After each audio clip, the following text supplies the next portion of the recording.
नमस्कार दोस्तों, प्रभा चिंतन में आपका स्वागत है। आज सुनिए उषा किरण खान की लिखी कहानी मौसम का दर्द। मौसम का यह असहाय दर्द मेरी रगों में बरसता चला गया।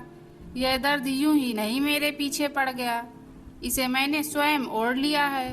मैं तब नहीं जानता था कि क्या कर रहा हूँ, ना वह जानती है कि कब नामालूम ढंग से मेरे अस्तित्व में रच बस गई है। हाँ, यही सही है ना अजीब दास्तान, बिल्कुल किसी पुराने किस्से कहानियों सी।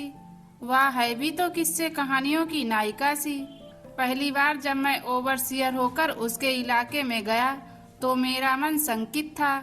मैं सुदूर पूर्व के इस इलाके के लिए अपने आप को तैयार ना कर पाया था, लेकिन नौकरी करनी थी क्योंकि पिताजी ने मुझे ओवरसियर बनाने में अपनी छोटी सी हैसियत को दांव पर लगा दिया था।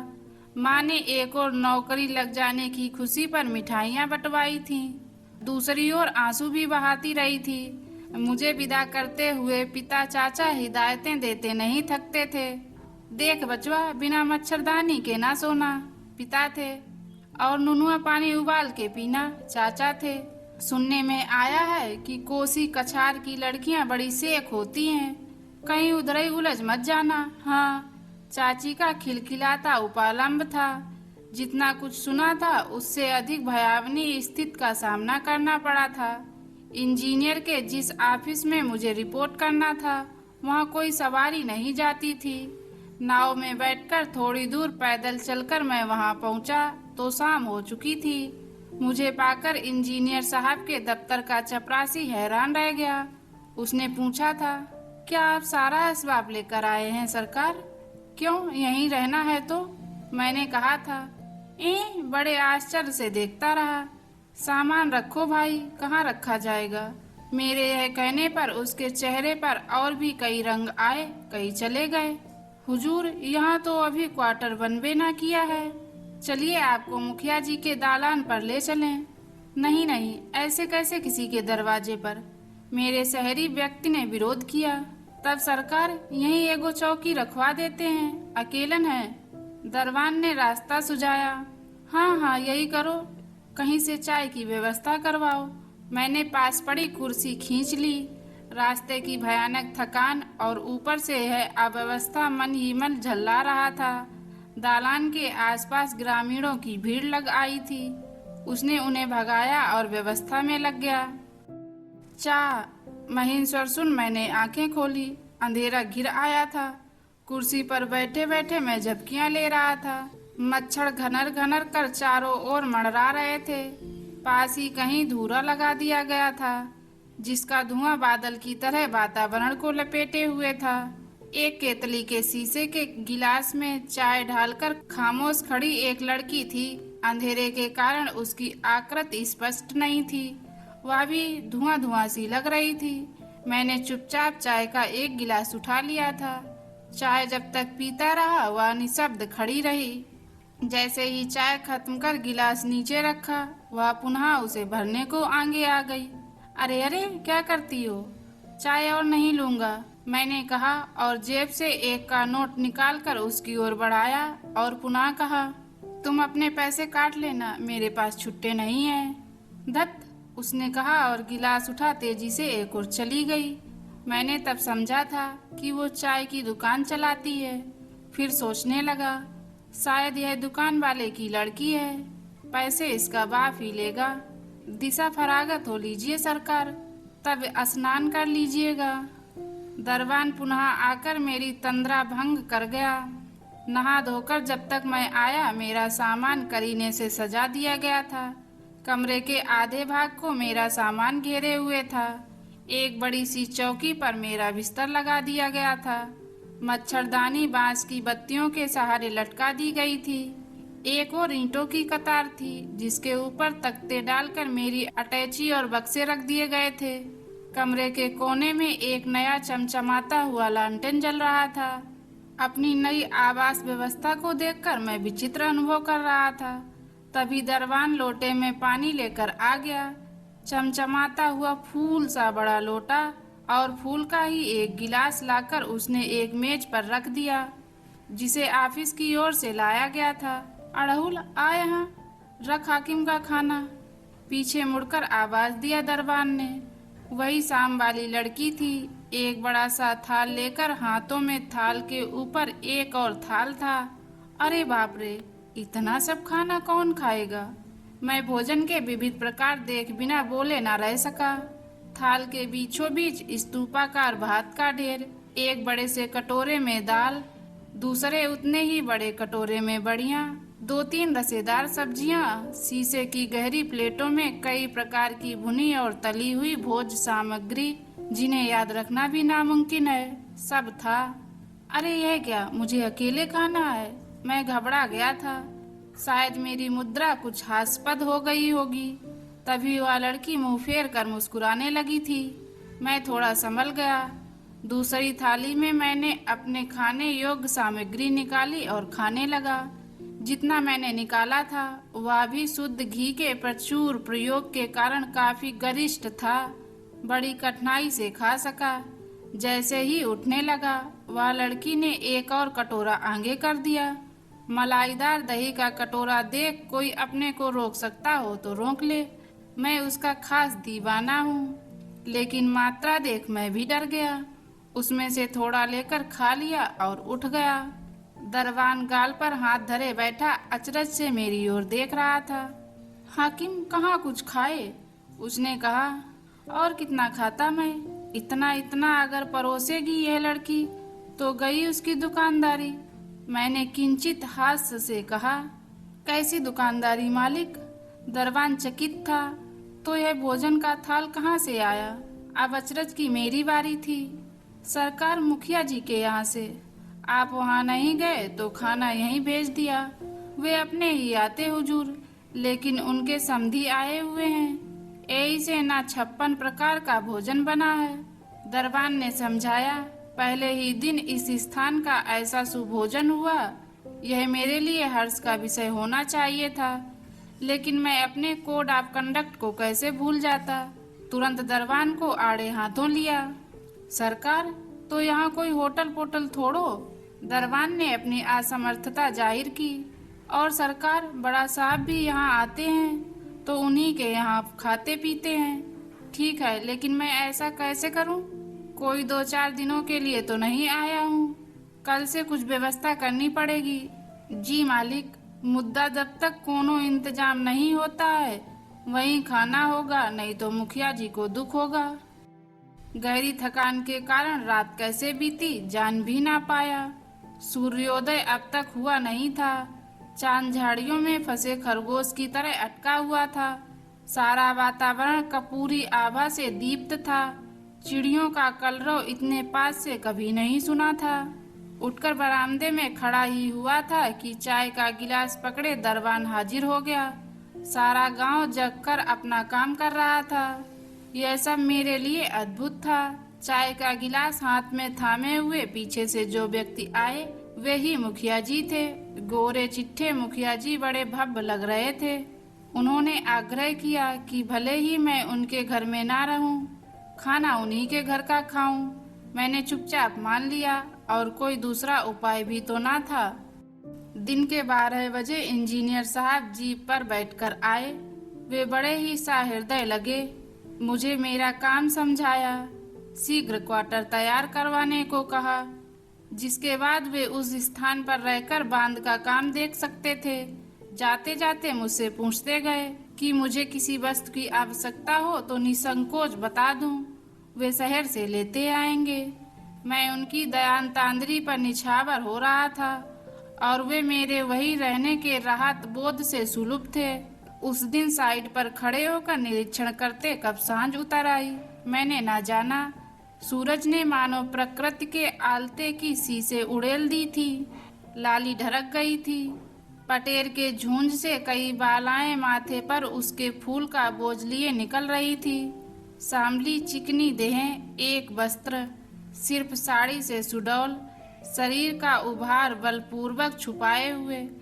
इस प्रकार का 1 पीस ड्रेस शो देखकर कहीं किसी क्लब में मजे से सिसकियां भरी जा सकती हैं, किंतु वहाँ ऐसा कुछ नहीं लगता था।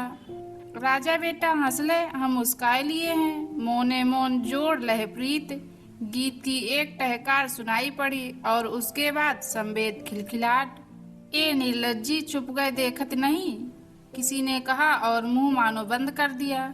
ए हैं अड़हुलिया, निर्लज्जी तुम हो, दूसरा स्वर था। बड़ा बाबू के साथ रंग रभस चल रहा था।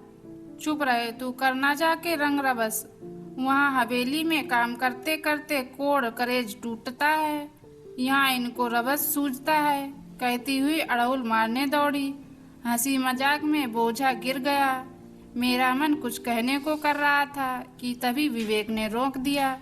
रोज मेरा खाना पहुंचाती हुई अड़हुल मुझसे खूब बातचीत करने लगी थी।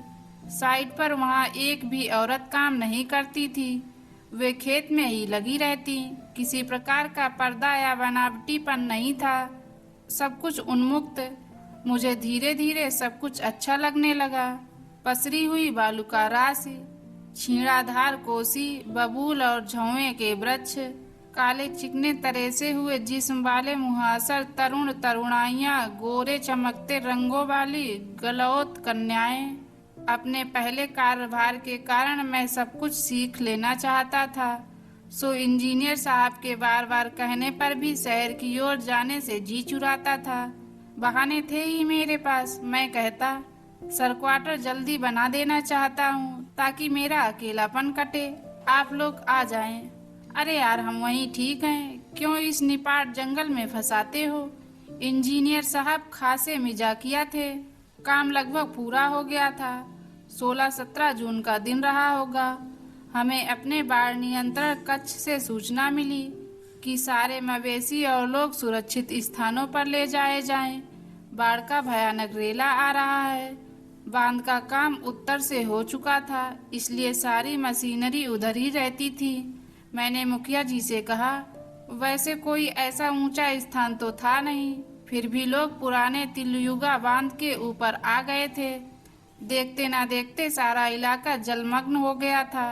कुछ लोगों को नाव द्वारा इस ओर हमारे नवनिर्मित क्वार्टर में रखा गया था। मैं बीच गांव में था। कई लोग अपने बच्चों और मवेशियों को पार कराना चाह रहे थे। मैंने वहीं रहकर अपनी नाव उन्हें दे दी। वे देर सांझ तक सब कुछ ढोते रहे।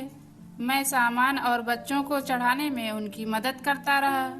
अंत में बच गया मैं और मात्र अड़हुल। वह भी जिद किए बैठी थी कि आखिरी बार मेरे साथ जाएगी। उसकी बूढ़ी माँ अशक्त माँ भी छूटी हुई थी और उधर अंधेरे में नाव किनारे में कहीं डूब गई थी। चांदनी रात थी, चारों ओर चांदी पिटा हुआ था। कलकल निंदानी यह क्षीण नदी प्रबल अट्ठास कर रही थी। नदी सागर बनकर सारी फसल लील गई थी। झींगरों की झनकार से निस्तब्धता टूट रही थी। कभी कभी गीदड़ों का हुआ हुआ शोर मचा रहा था। हाकिम हाकिम देखिए, वो सांप कैसे पानी में भागा चला आ रहा है, अड़हुल ने कहा। उसकी बाड़ी में भय का लेस भी नहीं था। मैंने देखा एक बड़ा सा चमचमाता हुआ सांप जल चीरता हुआ पास के घर की ओर बढ़ रहा था। तुम्हें डर नहीं लगता अड़हुल? मैंने उससे पूछा। काहे का डर, इनका हमारा तो रोज का नाता है। यह नागडीही है सरकार, नागडीही कोशिका का बहन है। सब झौआ कौआ मलेरिया ज्वर। सांप प्यादा है, मुझे समझा रही थी। अड़हुलिया आज्ञा छोड़ी, सांझ दे दे घर में। उसकी बूढ़ी माँ ने आवाज दी। कहाँ से आग ले बोझे, सांझ देवो, चुपचाप रहे, चनरमा भगवान का इजोत से मन भर। अड़हुलिया ने जवाब दिया। हाकिम से पूछ, दिया सलाई होगा, सिगरेट नहीं पीते? बुढ़िया ने पुनः कहा। नहीं बूढ़ी अम्मा, मेरे पास नहीं है दिया सलाई, मैं नहीं सिगरेट पीता। उस दिन मुझे अपने सिगरेट नहीं पीने पर बड़ा क्रोध आया। ओहो हकीम, यहीं रह गया बेचारा, कैसे रात भर सोएगा, क्या खाएगा? बुढ़िया बड़बड़ाती रही। मैं गुमसुम ओसारे पर बैठा चांद की ओर देख रहा था। अड़हुल धप से आकर मेरे पास में बैठ गई सटकर। सारा शरीर झंझना गया था। मुझ शहरी बाबू के मन में चोर था। पहले दिन से ही यह गहलोत कन्या कलेजे में आधे फंसे तीर की तरह अटक गई थी। उसने अपने पैर लटका लिए थे और पानी में छप छप कर रही थी। गोरी चिकनी सुडौल पड़लिया चांदनी और घोर मट्टा कोसी जल में चमक रही थी। मुझसे नहीं रहा गया। उसे खींच लिया, पानी से खींच कर ऊपर कर लिया था, फिर भी मेरे हाथ वहीं थे। विद्युत स्पर्श पाते हुए मैं बेसुध था। छी छी हाकिम, यह क्या कर रहे हैं? मेरा गौर पकड़े हैं। खनखनाती हुई हंसी और मेरा हाथ बलपूर्वक हटाती हुई वह मेरे सीने के पास आ गई। मैं सहम गया था, जाने है क्या सोचे। सच पूछिए तो हाकिम, हमको बड़ा सुहा रहा है यह सब। क्या सुहा रहा है? मेरा गला भर आया था। यही सब कोशिकावार सब साल आता है, मुद्दा इस साल का बातें कुछ गजब है। क्या है? उधर चलिए बताएं, फुसफुसाती हुई कह रही थी। मैं मंत्रमुग्ध सा पीछे चला जिधर वह उठकर चली गई। आमंत्रण के उस ज्वार में मैं कुछ भी आंगा पीछा न देख सका। भोरुकबा उगने पर नींद खुली। मेरे साथ अड़हुल चिपकी सोई थी, निश्चिंत। उसके घने काले बिखरे केस मुंह पर छितरा आए थे। भरे भरे ओंठ तृप्त की मुस्कान से आवेशित थे। अधखुली पलकें, निद्रा निम्न ग्रांथि, साड़ी का आंचल हटा था। आहा, सौंदर्य का भरपूर सागर ठांटे मार रहा था। मुझे ममता हो आई। इसने मुझ पर सब कुछ समर्पित कर दिया, मुझ पर अनन्य विश्वास किया। मैं इसे निभाऊंगा जीवन भर। छप छप पतवार की आवाज सुनाई दी। सोचा कोई नाव है, थी भी। आंचल खींचकर उसे ढक दिया। वह चटाई पर से आधी जमीन पर पड़ी थी। उसे छूकर हटाने का साहस नहीं कर सका। सोचा भोर का सपना देख रही होगी, कहीं टूट ना जाए। उठकर दूसरी ओर आया, देखा कुछ लोग आए हैं नाव लेकर। हाकिम, आप देवता हैं, हम लोगों की खातिर वनवास ले लिया। लोगों का मुंह पश्चाताप से सूखा हुआ था। अरे नहीं भाई, यह सब तुम्हारे कारण थोड़े हुआ, समय ने किया है। मैंने उनकी बात का जवाब ऊपरी मन से दिया। भीतर ही भीतर तो अपनी उपलब्धि पर प्रसन्न था। सोच रहा था अनायास कुछ क्रांतिकारी कार्य करने का अवसर हाथ आ गया है। प्रेम रस में अकंठ निम्नग्राह था। नाव पर काफी लोग थे जो अपने घरों को देखने आए थे। लौटती नाव पर चढ़कर मैं अपने क्वार्टर पर पहुंच गया। हफ्ते भर जब तक पानी चढ़कर उतरा मैं बेचैन रहा। अड़हुल की शकल ही ना दिखाई दी थी। किसी से पूछ भी ना सका। अपने मन का चोर ही मुझे पूछने ना देता। ऐसे में ही दरबान आया और कहने लगा, आज तो आपको शहर जाना है ना, एक सरिया आंगी लेते आइएगा। अड़हुलिया का मेहमान आया है, बिदागरी है। क्या? मैं नहीं समझा। वो छौड़ी अड़हुलिया है ना सरकार, जो मुखिया जी की हवेली में काम करती है, आपको भी खाना चाहे देने आती है। वही सासुर जाएगी। उसकी शादी हो गई है? जी हुजूर, शादी गौना सब है कुछ। वो तो सरकार मासी मार पड़ा था, खेत दहा जाता था, सो 2 बरस का मेहमान मोरंग चला गया था। कुछ पता नहीं, हम सब समझे वो कोनो नेपालिन से कर लिया था समझ। मुदा आया, अब हम लोग मिलकर विदा करेंगे। जुआन जवान बेटी अपने घर जाएगी।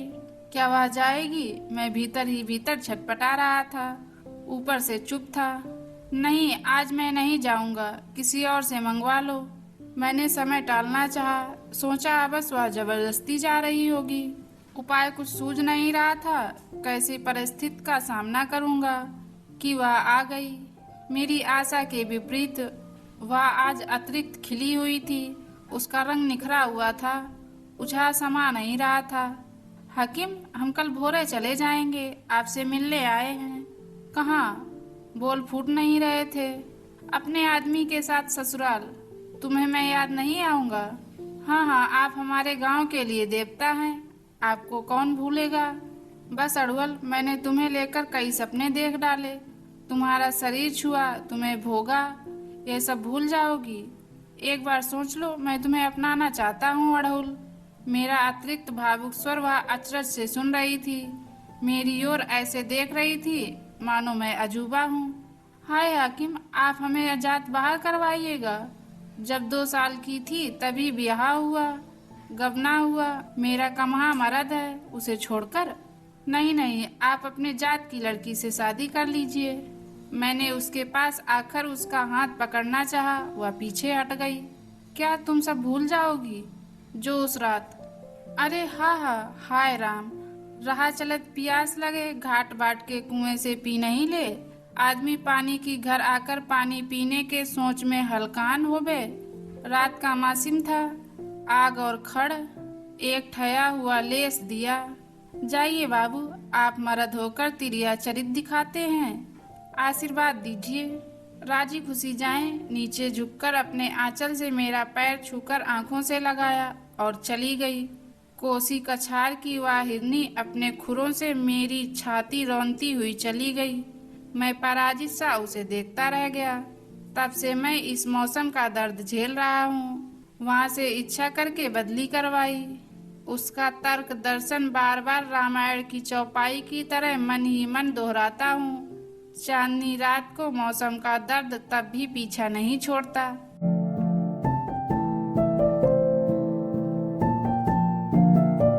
दोस्तों, यह कहानी आपको कैसी लगी हमें कमेंट के माध्यम से बताइए और चैनल को सब्सक्राइब करना मत भूलिएगा।